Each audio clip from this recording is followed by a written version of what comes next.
Assalamualaikum warahmatullahi wabarakatuh. Perkenalkan, nama saya Lutfiah Humaira. Saya dari Prodi Akuntan Syariah kelas 4E. NIM saya 630302100179.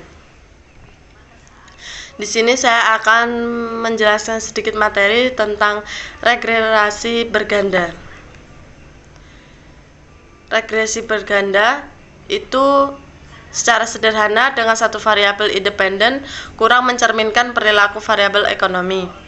Misalnya, volume penjualan tidak hanya dipengaruhi oleh besarnya pengeluaran iklan, tetapi juga variabel lain seperti harga barang pesaing, pendapatan konsumen tersebut. Bentuk umum regresi berganda dapat ditulis. Rumusnya itu Y1 sama dengan B0 ditambah B1 dikali 1 dikali pangkat 1 ditambah B pangkat 3 dikali pangkat 3 tambah titik-titik ditambah BX tambah E. Misalkan kita mempunyai dua variabel independen. Rumusnya itu Y1 sama dengan BO ditambah B pangkat 1 X sigma tambah B pangkat 2 X pangkat 2 tambah E. B1 dan B2 merupakan koefisien regresi parsial. B1 adalah mengukur perubahan rata-rata atau nilai harapan Y terhadap perubahan per unit X dengan asumsi variabel X tetap. B mengukur perubahan rata-rata atau nilai harapan Y terhadap perubahan per unit X pangkat 2. Regresi berganda atau metode OLS. Metode OLS untuk mendapatkan koefisien regresi berganda sebagai berikut. BO sama dengan Y dikurang B1 X 1I dikurang B2 X 2I. B1 sama dengan X1 Y1 X2 per 2 dikurang X2 Y1 X1 X2 dibagi X2 1 X2 2 dikurang X1 dikali 2 pangkat 2. Regresi berganda asumsi OLS. Asumsi OLS ada beberapa asumsi dari metode OLS, yaitu ada 6. Yang pertama itu hubungan antara variabel dependen X dan variabel independen Y adalah linear dalam parameter X2. X nilainya tetap untuk observasi yang berulang-ulang atau non-stokastik. Dalam regresi berganda diasumsikan tidak ada hubungan linear antara variabel independen atau tidak ada multikolinearitas. 3. Nilai harapan atau expected value atau rata-rata dari residual adalah 0. Rumusnya itu EI X1 sama dengan 0. 4.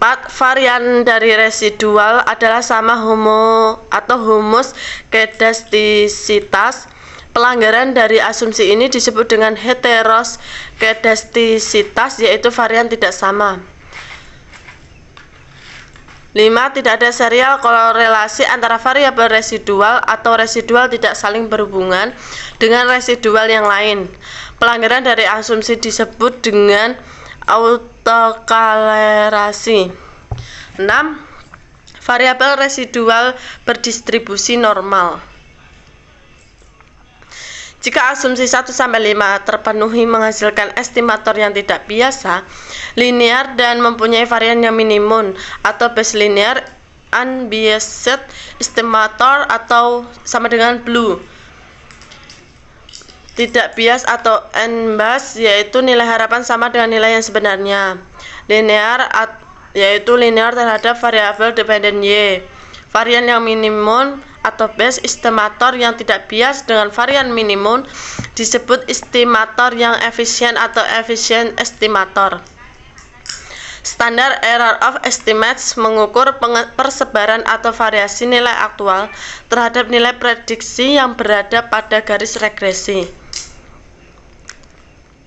Formula standar error of estimasi regresi berganda sebagai berikut.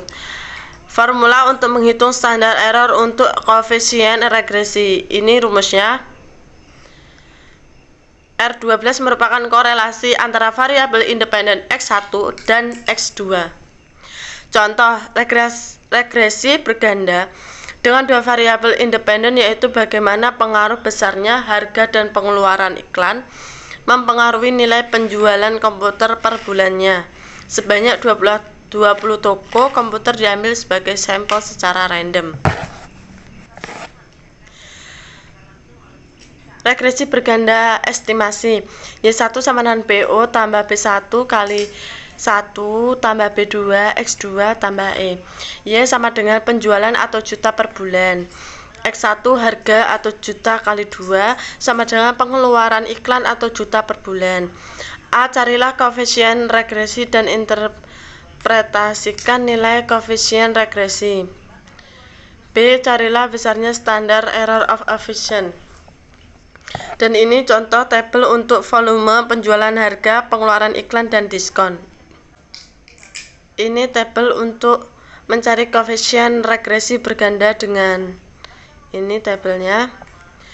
A. Intercept B 0 sebesar 109.685, artinya ketika harga dan pengeluaran iklan besarnya 0, volume penjualan sepeda motor sebesar 109.685 juta. Besarnya koefisien regresi harga B1 7360, artinya ketika harga naik turun sebesar 1 juta rupiah, maka nilai penjualan akan naik turun sebesar 7360 juta dengan asumsi pengeluaran iklan 0. Besarnya koefisien regresi pengeluaran iklan B25093, artinya ketika pengeluaran iklan turun sebesar 1 juta, maka nilai penjualan akan naik turun sebesar 5093 dengan asumsi harga 0. Koefisien determinasi dan koefisien determinasi yang disesuaikan. Koefisien determinasi nilainya tidak pernah menurun jika variabel independen terus ditambah, walaupun penambahan variabel independen belum tentu mempunyai pembenaran dari teori ekonomi atau logika ekonomi. Sebagai alternatifnya digunakan koefisien determinasi yang disesuaikan adjusted agar nilainya tidak merupakan fungsi dari variabel independen. Ini tabel untuk mencari koefisien determinasi dengan SPSS. A. Besarnya koefisien determinasi 0,593 dan besarnya koefisien determinasi yang sesuai dengan sebesar 0,546. Nilai koefisien determinasi yang disesuaikan lebih kecil dari nilai koefisien determinasi. B. Nilai koefisien determinasi sebesar 0,593 mempunyai makna bahwa variasi penjualan komputer dijelaskan oleh variasi harga dan pengeluaran iklan sebesar 59,3%. Sisanya sebesar 40,7% dijelaskan oleh variabel lain.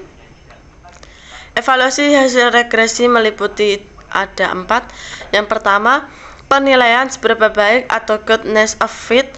Model regresi menjelaskan variasi variabel dependen melalui koefisien determinasi R pangkat 2. 2. Uji signifikansi model, yaitu uji pengaruh semua variabel independen secara serentak terhadap variabel dependen melalui uji F. Uji signifikansi pengaruh variabel independen terhadap variabel dependen secara individu melalui uji T. 4. Uji asumsi regresi linear klasik atau ordinary least squared atau OLS. Pada contoh regresi berganda, volume penjualan komputer diketahui bahwa besarnya koefisien determinasi sebesar 0,593. Angka ini berarti bahwa variasi harga dan pengeluaran iklan mampu menjelaskan variasi penjualan komputer sebesar 59,3%. Sisanya sebesar 40,7%. Dijelaskan oleh variabel independen yang lain. uji signifikansi model dengan uji F. Uji F digunakan untuk uji signifikansi model, yaitu apakah semua variabel independen secara serempak terhadap variabel dependen. Uji F menggunakan analisis varian, analysis of variance atau ANOVA. Ini rumus untuk analisis varian atau ANOVA.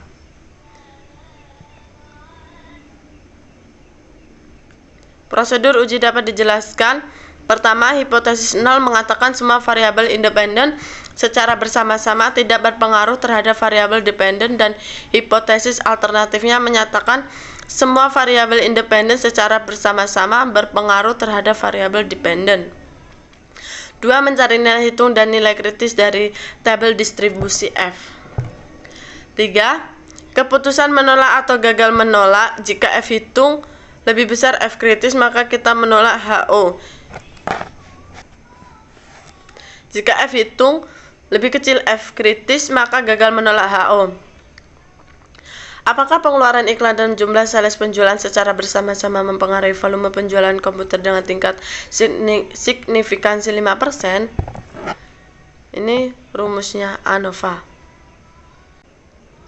HO 1 HO bagi B1 sama dengan B2 sama dengan 0. HA bagi B1 sama dengan B2 sama dengan 0. 2. Nilai F kritis dengan A sama dengan 5% dan DF numerator K sampai 1 sama dengan 3, 1 sama dengan 2, serta DF denominator NK sama dengan 20 kurang 3 sama dengan 17 sebesar 3,59. F hitung sebesar nilai F hitung 12,402 lebih besar nilai F kritis 3,59, sehingga menolak hipotesis 0. Kesimpulannya, harga dan pengeluaran iklan secara bersama-sama berpengaruh terhadap volume penjualan sepeda motor. Uji signifikansi model dengan p-value. Keputusan menolak atau gagal menolak HO pada uji F bisa dilakukan dengan membandingkan antara nilai p-value dengan tingkat signifikansi yang dipilih A. Jika nilai p-value lebih kecil A yang dipilih, maka kita menolak HO. Jika nilai p-value lebih besar A yang dipilih, maka gagal menolak HO. Nilai p-value 0,000, lihat kolom signifikan lebih kecil dari 0,05 atau 5%, sehingga menolak hipotesis 0. Uji T digunakan untuk uji signifikansi pengaruh variabel independen secara individual terhadap variabel dependen. Prosedur uji T. Ini rumusnya. Untuk ada 3 uji hipotesis 1 sisi positif, 2 uji hipotesis 1 sisi negatif, dan uji hipotesis 2 sisi. 2. Nilai T kritis dari tabel distribusi pada R sama dengan degree of freedom sebesar NK, di mana N jumlah observasi dan K jumlah parameter estimasi nilai T hitung dicari dengan formula sebagai berikut. 3. Membuat keputusan jika nilai T hitung absolut lebih besar nilai T kritis, maka menolak HO. Jika nilai T hitung absolut lebih kecil nilai kritis, maka gagal menolak HO. Ini untuk rumusnya. Lanjut. A adalah probabilitas menolak hipotesis yang benar. Semakin kecil A berarti semakin kecil probabilitas menolak hipotesis yang benar. A biasanya ditentukan sebesar 1%, 5%, dan maksimum 10%. Nilai p-value adalah probabilitas pada tingkat signifikansi yang tepat berkaitan dengan besarnya nilai A yang sebenarnya. Jika p-value lebih kecil dari nilai A, maka kita menolak hipotesis 0. Jika p-value lebih besar dari nilai A, maka kita gagal menolak hipotesis 0. Kembali ke contoh regresi berganda tentang pengaruh harga dan pengeluaran iklan dan terhadap volume penjualan komputer. A. Variabel harga dan pengeluaran iklan berpengaruh negatif dan positif terhadap penjualan komputer. B. Evaluasi berpengaruh variabel harga terhadap penjualan. C. Evaluasi pengaruh variabel independen dengan p-value. Setiap program komputer memberi informasi nilai p-value koefisien regresi. Nilai p-value ditunjukkan pada kolom di program SPSS. Nilai ini merupakan nilai uji 2 sisi, sedangkan uji 1 sisi. Ini untuk tabelnya. Lanjut. Ada dua jenis variabel di dalam regresi, yaitu variabel kuantitatif dan kualitatif. Variabel dilaporkan dalam bentuk angka numerik disebut variabel kuantitatif seperti volume penjualan, pengeluaran iklan. Variabel dilaporkan dalam bentuk atribut bukan angka numerik disebut dengan variabel kualitatif, misalnya jenis kelamin, tidak pendidikan. Variabel kualitatif harus dikuantitatifkan dengan teknik variabel dummy, yaitu memberi nilai 1 untuk yang punya atribut atau 0 untuk yang tidak punya atribut. Pada kasus regresi sebelumnya, apakah pemberian diskon yang diberikan oleh toko komputer mempengaruhi penjualan komputer? Toko yang memberi diskon mampu menjual lebih banyak komputer sehingga diberi angka 1 dan angka 0 diberikan kepada toko yang tidak memberi diskon. Modelnya persamaan regresi. Y1 sama dengan BO tambah B1 kali 1 tambah B2 kali 2 B tambah B3 D1 tambah E1. Y penjualan komputer atau juta, X1 sama dengan harga juta, X2 pengeluaran iklan atau juta per bulan, dan D1 diskon 1 untuk toko yang memberi diskon dan 0 untuk toko yang tidak memberi diskon. Variabel dummy mempengaruhi nilai intercept atau konstanta garis regresi. Koefisien regresi variabel dummy merupakan koefisien pembeda antara variabel yang mempunyai atribut atau diskon dan variabel yang tidak mempunyai atribut tanpa diskon. Kembali ke kasus regresi penjualan komputer, selain variabel harga dan pengeluaran iklan, sekarang ditambah satu variabel independen kualitatif, yaitu diskon. Variabel kualitatif diskon ini mempunyai dua kelas, yaitu toko yang memberi diskon dan toko yang tidak memberi diskon. Lihat data sebelumnya. Ini untuk tabel estimasi regresi berganda dengan SPSS.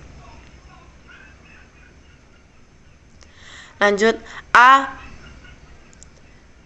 Ini selanjutnya regresi berganda variabel independen kualitatif. A. Nilai koefisien regresi bisa dilihat dari tampilan koefisien. Hasil ini bisa dilaporkan dalam bentuk persamaan regresi. Y sama dengan 141 0,28 sampai 13,380 X1 tambah P, 835 X2 tambah 8,108 D. B. Besarnya koefisien determinasi bisa dilihat tampilan model sumari. Nilai koefisien determinasi 0,830 artinya variasi penjualan komputer dijelaskan oleh variasi harga, pengeluaran iklan, dan diskon sebesar 83%. Sisanya sebesar 17% dijelaskan oleh variabel lain. Uji kelayakan model dengan uji F bisa dilihat tampilan ANOVA. Nilai F hitung 11,824, sedangkan kritis dengan A sama dengan 5% dan DF numerator 3 dan denominator 16 sebesar 3,24. F hitung lebih besar F kritis sehingga menolak hipotesis 0, artinya harga, pengeluaran iklan, dan diskon secara bersama-sama berpengaruh terhadap penjualan. D. Uji signifikansi variabel independen dievaluasi dengan P value pada tampilan koefisien pada kolom sig. Karena uji satu sisi maka sig harus dibagi dua. Variabel harga dan pengeluaran iklan signifikan pada A sama dengan 1%, sedangkan variabel diskon signifikan pada A sama dengan 5%. E. Koefisien B1 sama dengan 13,380, berarti jika harga naik turun sebesar 1 juta, maka penjualan naik turun sebesar 13,380 juta dengan asumsi faktor pengeluaran iklan dan diskon tetap. Koefisien B2 sama dengan 4,835, berarti jika pengeluaran iklan naik turun sebesar 1 juta, maka penjualan naik turun sebesar 4,835 juta dengan asumsi faktor harga dan diskon tetap. Nilai koefisien B3 8,108, nilai koefisien diskon sebesar 8,108. Ini akan berpengaruh terhadap nilai intercept. Keduanya dapat ditulis sebagai berikut. Ini untuk uji asumsinya. Metode OLS menghasilkan estimator yang tidak bias, linear, dan efisien atau blue. Asumsi tersebut berkaitan dengan residual, yaitu ada 3: heteroskedastisitas, autokorelasi, dan normalitas. Asumsi residual mempunyai varian konstan atau homoskedastisitas, scatter diagram residual, dan nilai prediksi untuk mengecek heteroskedastisitas. Jika tidak ada pola hubungan antara residual dan nilai prediksi, maka homoskedastisitas, dan jika sebaliknya maka heteroskedastisitas. Dan ini untuk tabelnya. Asumsi residual distribusikan mengikuti distribusi normal. Histogram residual digunakan untuk melihat normalitas residual. Jika ada hubungan linear antara keduanya, maka mempunyai distribusi normal, dan jika sebaliknya maka tidak berdistribusi normal.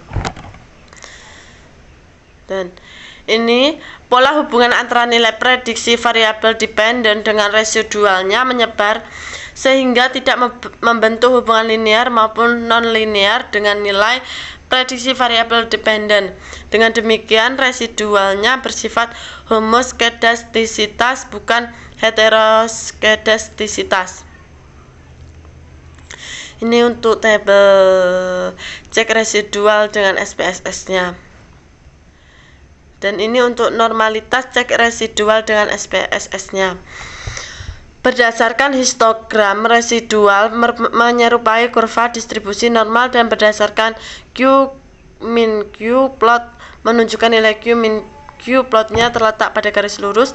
Kedua gambar tersebut menyimpulkan bahwa residualnya berdistribusi normal. Sekian, itulah penjelasan dari saya. Saya akhiri. Wassalamualaikum warahmatullahi wabarakatuh.